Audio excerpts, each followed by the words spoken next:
Okay, I'm here with Danielle Mills, who was an assistant manager at the Ashley Stewart store in the Mondawmin Mall, where the riots actually started on April 27th, 2015, in reference to the Freddie Gray case.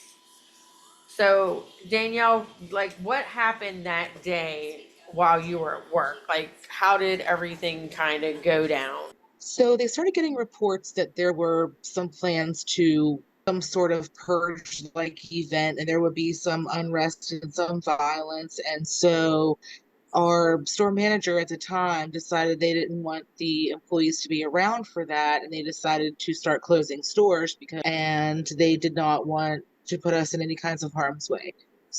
Okay, so what time did your manager kind of give you the heads up that she was going to send you home? What time did you actually get to leave?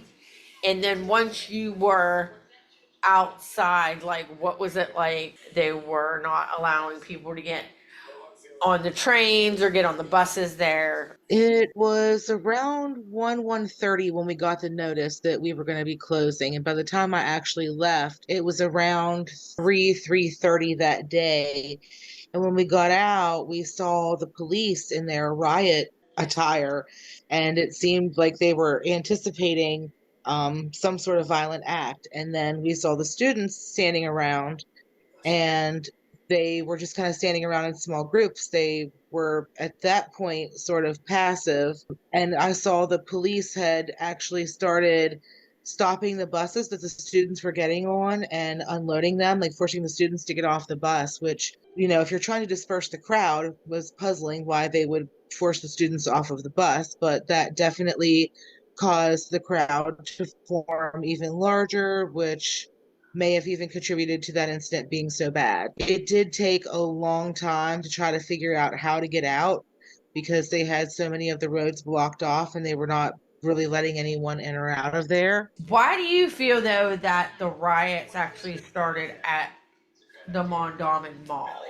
That's a complicated issue with multiple facets. I mean, on one hand, you have the police violence against Freddie Gray and everything that happened around that, and just the circumstances of his death, combined with just overall economic disparity and just, feeling taken advantage of and not feeling like that community is receiving the resources that they're paying the taxes to receive. Okay, because if I'm not mistaken, Mondawmin is one of the like city's first shopping malls, and it is located there, right across from the Frederick Douglass High School, in which a lot of those students rely on that public transportation to get to and from school. So, Yes, a lot of people do.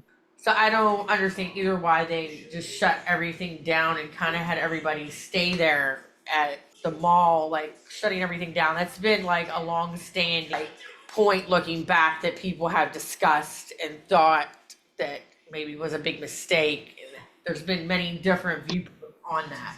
So, were there any security cameras within the store that you were able to watch real time or view the footage from later on to see what it was like as the store actually got looted? Yeah, we were not able to watch it in real time, but we were able to watch some of the security footage later on, and you just wouldn't even believe. It was absolutely mind-boggling, and I'm just so grateful that I was not in the building that day.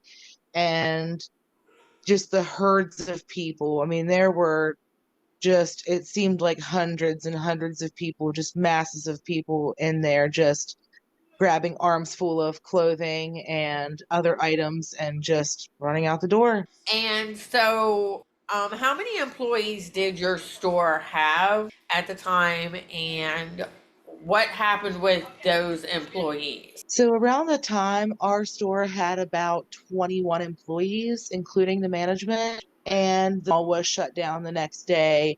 And it took a while for things to kind of recover after that, after such a large incident.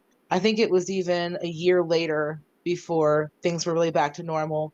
I left, ended up leaving that position because after that, it just kind of made me think twice about what I really wanted and kind of the surroundings I wanted to put myself in. Like, it's just created conflict in the community, and it's just been a long-standing place for conflict and turmoil to happen. And I just did not want to be in that environment anymore, and so I moved on. So, what was it like to actually walk into the store your first day back after all that had happened? What type of feelings came over you? Just sadness, just absolute shock and sadness to see everything that what it was the day before to what it was the day after was just like I said, it's just absolutely mind blowing to see everything just ransacked, for lack of a better word.